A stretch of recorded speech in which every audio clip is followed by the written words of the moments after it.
प्रपत्र बोले तो फॉर्म, इसमें 22 फॉर्म के माध्यम से पूरे सर्वे का कार्य समाप्त किया जाएगा। जिसमें सबसे पहला आता है प्रपत्र 1। प्रपत्र 1 होता है उद्घोषणा का प्रपत्र। उद्घोषणा जो होता है वो डीएम सर के द्वारा जिला स्तर पर कर दिया जाता है। उसमें लिखा रहता है कि आपके फलाने गांव में सर्वे वाले लोग आएंगे और आपसे दस्तावेज, जमीन से जुड़े जानकारी पूछेंगे तथा दस्तावेज की मांग कर सकते हैं तथा आपकी जमीन की पैमाइश कर सकते हैं। इसमें आप लोगों को कोई आपत्ति नहीं है तथा उन कर्मियों को सहयोग करें तथा उनके कार्यों में दखल अंदाजी न करें। ये प्रपत्र 1 के माध्यम से डीएम सर के द्वारा उद्घोषणा किया जाता है। मतलब हम लोगों को अधिकार दिया जाता है कि हम आपके गांव में आएं और सर्वे का कार्य शुरू करें। उसके बाद आता है प्रपत्र 2। प्रपत्र 2 आता है स्वघोषणा का प्रपत्र। स्वघोषणा बोले तो स्वघोषणा में आप लोग जितना भी आप लोगों रैयतों के पास जितना भी आपके पास जमीन है वो जमीन का पूरा विवरण उस प्रपत्र 2 में भरना होता है। उसमें रहता है फर्स्ट कॉलम में सीरियल नंबर आ गया, दूसरा में रहता है रैयत का नाम, हिस्सेदार का नाम, मतलब जिनके नाम से वर्तमान में अभी जो हिस्सेदार हैं जिनके नाम से खाता खुलेगा उनका नाम डलाएगा, उनके पिता का नाम डला जाएगा। और दूसरा में आता है उनका अस्थायी पता उसमें डालना होता है। उसमें फिर डालना होता है खाता नंबर क्या है, खेसरा नंबर क्या है और उस खेसरा नंबर का उस रकबा क्या है और उसका चौहद्दी क्या है और वो जमीन आपको कैसे प्राप्त हुआ है। हो सकता है वो जमीन आपको खतियान के थ्रू, पूर्वज के थ्रू प्राप्त हुआ है। हो सकता है वो जमीन आप खरीदे हो तो केवाला के थ्रू प्राप्त हुआ है। हो सकता है वो जमीन आपको पर्चा के माध्यम से प्राप्त हुआ है। तो ये पूरा जानकारी आपको जमीन का जानकारी उस फॉर्म में डालना होता है, भरना होता है तथा उस फॉर्म को भरने के साथ उसके साथ आता है प्रपत्र 3.1 बंसावली का प्रपत्र। बंसावली जैसे कि बहुत सारा जमीन खतियानी जमीन है तो सारा दस्तावेज और कागज तो दादा परदादा पूर्वज के नाम से चलते आ रहा है। तो बंसावली वेरीफाई करता है कि आप उनके मतलब वारसान हुए, पुत्र हुए, पुत्रियां हुए, आप असल हिस्सेदार हुए। तो बंसावली के माध्यम से जिनका भी खतियानी जमीन है या मृत, जिनका दस्तावेज मृत हो गए हैं, जिनके नाम से दस्तावेज था वो मृत हो गए हैं, तो उनको बंसावली बनवा करके देना होगा, जो बंसावली प्रपत्र 3.1 में बनेगा। उसके बाद आता है प्रपत्र 3। उसमें हम लोगों को जो प्रपत्र 2 आप लोग देते हैं स्वघोषणा का प्रपत्र, तो हम उसका वेरीफाई करते हैं, उसका वेरिफिकेशन करते हैं कि आप लोग जो जानकारी दिए हैं वो सही है या नहीं। उसके बाद आता है प्रपत्र 4। प्रपत्र 4 में आता है जितना भी जो जमीन है जो कोर्ट में चल रहा है, जिस पर मामला, जिस पर केस हो गया है, तो जितना भी विवादित जमीन है उस सभी विवादित जमीन को प्रपत्र 4 के माध्यम से कलेक्ट किया जाता है। उसके बाद आता है प्रपत्र 5। प्रपत्र 5 है जो तेरिज लेखन का है।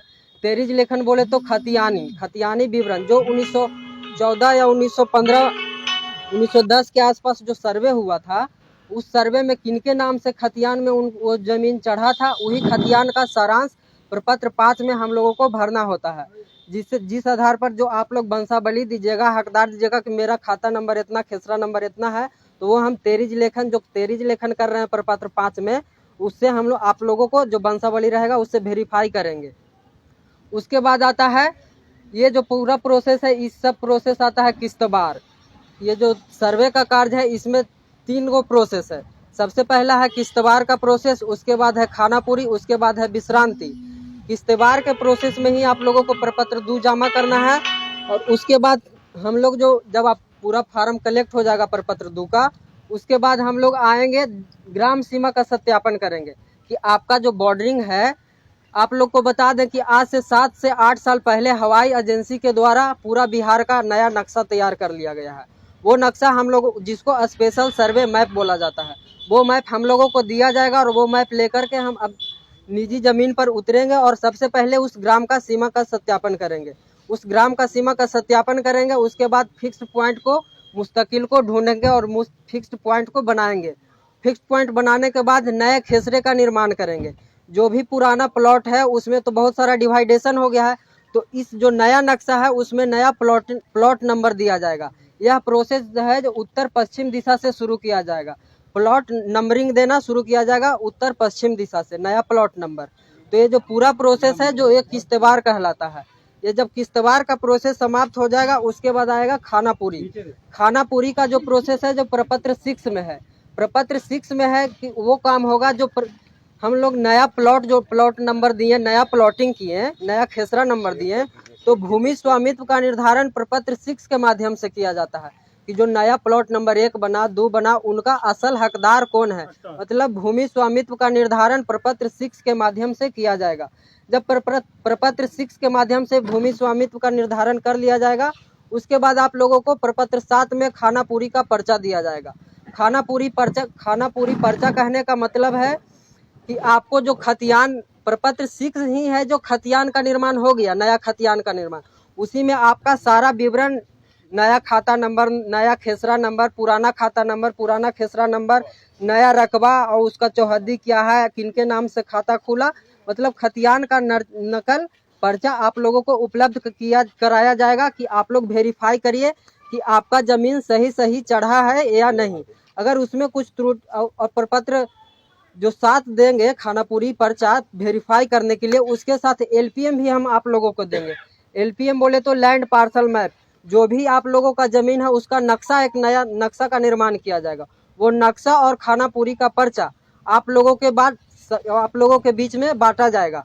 आप लोग उस पर्चा का, अपने पूरा जमीन का विवरण का तथा नए नक्शे का उसको वेरीफाई करेंगे। अगर उसमें कोई त्रुटि रह गया तो आप लोग प्रपत्र 8 के माध्यम से प्रथम दावा आपत्ति कर सकते हैं।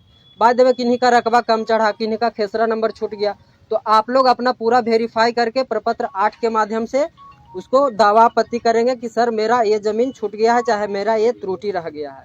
उसके बाद आता है प्रपत्र 10। प्रपत्र 10 में हम फिर से उसको वेरीफाई करके, सुधार करके प्रपत्र 10 में फिर से आप लोगों के बीच पर्चा और नया नक्शा बांटा जाएगा। फिर से आप लोग चेक करेंगे और अगर फिर से आप लोगों को कोई त्रुटि लगे तो प्रपत्र 12 के माध्यम से आप लोग फिर से दावा आपत्ति कर सकते हैं। जब ये पूरा प्रोसेस हो जाएगा तो उसके बाद प्रपत्र 18 का में हम लोगों को जमीन का जो जैसा नेचर है उसके अनुसार उसका लगान का निर्धारण करना है। मतलब जमीन के नेचर के अनुसार लगान का निर्धारण हम ही लोग को करना है, जो प्रपत्र 18A के माध्यम से किया जाएगा। उसके बाद फिर से जब लगान का निर्धारण हो जाएगा, 2 बार आपत्ति आप लोग कर लेंगे तो फिर से सुधार करके नया खतियान और नया नक्शा आप लोगों के बीच में फिर से बांटा जाएगा, जो कि प्रपत्र 20 में आप लोगों को बांटा जाएगा। फिर से आप लोग चेक करिएगा, अगर कोई त्रुटि है तो प्रपत्र 22 के माध्यम से फिर से दावा आपत्ति कर सकते हैं। फिर से दावा आपत्ति करिएगा, फिर से उसका सुनवाई होगा। जो जब प्रपत्र 22 का सुनवाई होगा जो बंदोबस्त कार्यालय में होगा, जो प्रपत्र 8 और प्रपत्र 12 में दावा आपत्ति करिएगा तो उसका सुनवाई जो हमारे सीनियर हैं कानूनगो सर और एएसओ सर के द्वारा किया जाएगा। तो ये जो पूरा प्रोसेस है, जो ये 22 चरणों में डिवाइड है, ये पूरा प्रोसेस 22 प्रपत्रों के माध्यम से किया जाएगा, जिसमें आप लोगों को 3 बार मौका दिया जाएगा।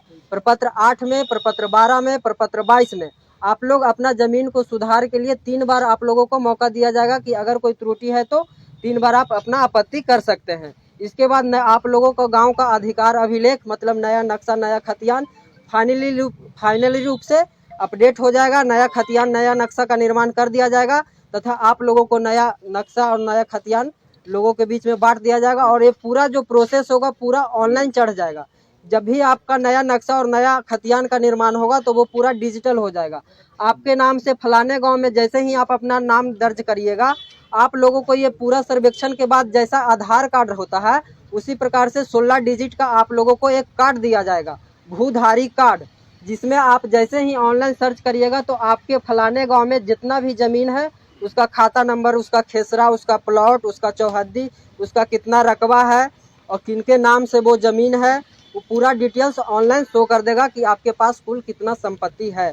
तो पूरा प्रोसेस के बाद पूरा सिस्टम डिजिटलाइज हो जाएगा जितना भी। और ये जो पूरा प्रोसेस के बाद जो भी नया खरीद बिक्री ज़मीन होगा तो वो पूरा ऑनलाइन ही, जैसे आपके 10 कट्ठा ज़मीन है और 10 कट्ठा में से आप सर्वे के बाद पूरा सर्वे खत्म हो गया, उसके बाद 10 कट्ठा आप बेच दिए, तो 10 कट्ठा में से अगर आप 5 कट्ठा बेच दिए तो ऑनलाइन आपका ऑटोमेटिक नक्शा कट जाएगा 5 कट्ठा का और आपके हिस्से में 5 कट्ठा। और जैसे कि आजकल दखल खारिज कराना पड़ता है जा करके अंचल में, तो वो दखल खारिज वगैरह का प्रोसेस सब समाप्त हो जाएगा, पूरा प्रोसेस ऑनलाइन हो जाएगा इस सर्वे के बाद से।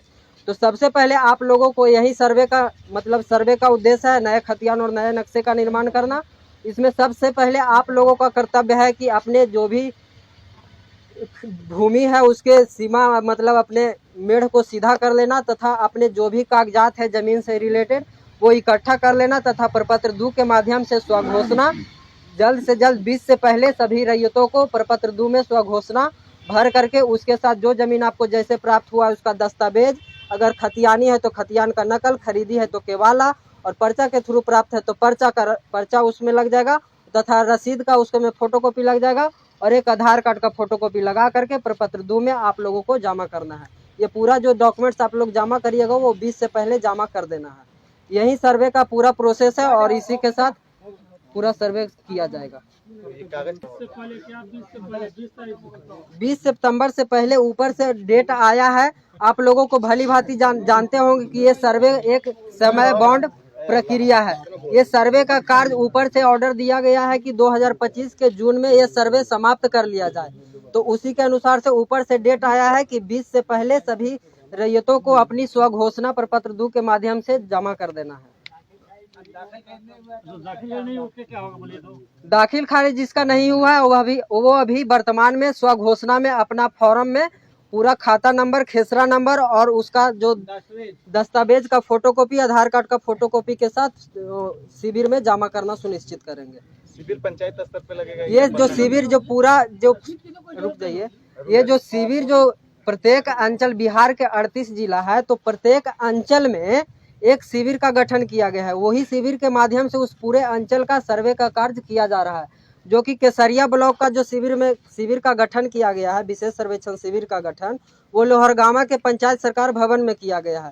सर्वे का केसरिया में जितना भी सर्वे से रिलेटेड जिनको भी दिक्कत हो, चाहे परेशानी हो, वो बेझिझक वहाँ जो हमारे पदाधिकारी कानूनगो सर हैं, एसओ सर हैं, वो आप लोगों की समस्या का हल कर देंगे। वो मतलब कोई भी दिक्कत है तो ऑफिस का निर्माण लोहरगामा पंचायत सरकार भवन में किया गया है। मिल सकते हैं बता। हाँ, वहाँ जाके वहाँ सब बैठे रहते हैं। जी बोलिए। ये है जो सरपंच को बनाने का पावर दिया गया है, तो यहाँ से सरपंच से आप लोग मिले हैं क्या? वो बोले हैं बोलता कि नहीं, वो फिर बना के ले आइए, पंचायत की सचिव, पंचायत सचिव से बनवा के लाइए, तब ये साइन बहुत लंबा प्रोसेस है। लंबा प्रोसेस है, इसी में लग जाता है। आप 20 तारीख को देखिए, ये तो 20 तारीख के बता रहे हैं। इतना प्रक्रिया करने में तो हमको लगता है कि 1-1.5 महीना इसी में लग जाएगा। 1-1.5 महीना अधिक लगेगा। तो अभी आप लोग क्या कर सकते हैं कि जो बंसावली है वो खुद से एक बंसा वृक्ष तैयार कर लीजिए, जिनके नाम से जमाबंदी है, जिनके नाम से खतियान है, अर्थात जिनके नाम से जो दस्तावेज है वहाँ से शुरू करिए। और बंसावली में जितना भी पुत्र पुत्रियाँ दोनों का नाम रहेगा, और जो मृत कर गए हैं वो ब्रैकेट में मृत डाल दीजिएगा, और जो वर्तमान में जो हकदार है वहाँ ला करके छोड़ देना है। उसका वेरीफाई ऐसे ही ग्राम सभा किया जाएगा और उसके माध्यम से बंसावली का वेरिफिकेशन हम लोग कर लेंगे। तो बंसावली अपने से बनवा करके अभी जमा कर दीजिए। क्या बोले? इनका कहना है कि जो आदमी जीवित है उन्हीं के नाम से बंसावली है, तो उनको उन्हीं के नाम से जो आदमी जो रैयत जीवित है उन्हीं के नाम से दस्तावेज है, तो उनको बंसावली की कोई आवश्यकता नहीं है। बंसावली की आवश्यकता वही है जिनके नाम से दस्तावेज है वो मृत कर गए हैं, उसी कंडीशन में बंसावली लगे। हाँ, खतियान चाहे दस्तावेज। कि हम लोग के पूर्वज के नाम से था जी, हम लोग आपसी बंटवारा करके हम लोग अपना सब शेड्यूल अलग अलग कर लिए हैं। सभी लोग के जो भी लोग था सब लोग के नाम पर शेड्यूल चढ़ गया, माने अंचल के माध्यम से सब लोग का दाखिल खारिज अलग अलग, जमाबंदी अलग अलग हो गया। उस परिस्थिति में क्या होगा? खतियानधारी के नाम से आएगा या जिसके नाम पर जमाबंदी है उसके नाम से आएगा? जिनके नाम से जमाबंदी है उनके नाम से फॉर्म भराएगा, उन्हीं के नाम से खाता खुल जाएगा। उनको बंसावली बनाने की कोई जरूरत नहीं है। बहुत से ऐसे लोग हैं जिनका बाढ़ में पेपर गुम हो गया है, जल गया है, तो बाढ़ में जो भी पेपर का जो भी दस्तावेज वगैरह नहीं है तो आप कार्यालय से प्राप्त करने का कोशिश कीजिए। कार्यालय में तो सब दस्तावेज है, वहाँ से निकालिए। कहने का मतलब है कि आप जिस जमीन का दावा कर रहे हैं उसका कुछ तो साक्ष्य दीजिएगा, तब तो आपके नाम से सर्वे होगा। केवल रसीद से नहीं होगा। रसीद तो कोई भी आदमी, हम भी कटा सकते हैं आपके नाम से। तो केवल रसीद है जो कि ये डिसाइड करता है कि आप उस भूमि का लगान जमा कर रहे हैं। रसीद ये डिसाइड नहीं करता है कि आप उस भूमि का मालिक हैं। तो केवल रसीद से नहीं काम होगा। क्या खतियान से बिल्कुल हो जाएगा। खतियान चाहिए, दस्तावेज चाहिए। खतियान चाहिए, दस्तावेज चाहिए। पर्चा है तो पर्चा चाहिए।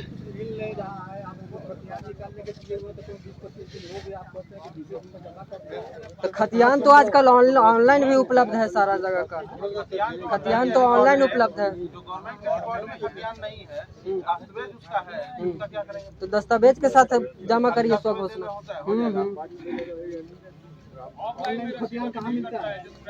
ऑनलाइन साइबर में जाइएगा तो वो निकाल करके दे देगा।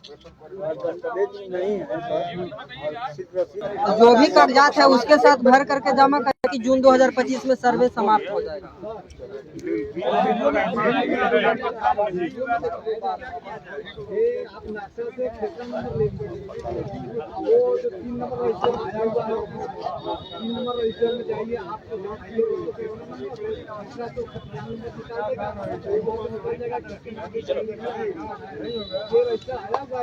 आया हुआ है, सभी दस्तावेज हम लोग के पास उपलब्ध करा दिया गया। बाकी जो भी जिनको पर्सनली प्रॉब्लम है, दिक्कत है, तो वो लोहरगामा ऑफिस में आएंगे। उनके लिए निदान करने के लिए कानूनगो सर हमारे हैं। जो भी प्रॉब्लम है तो ऑफिस में आइए।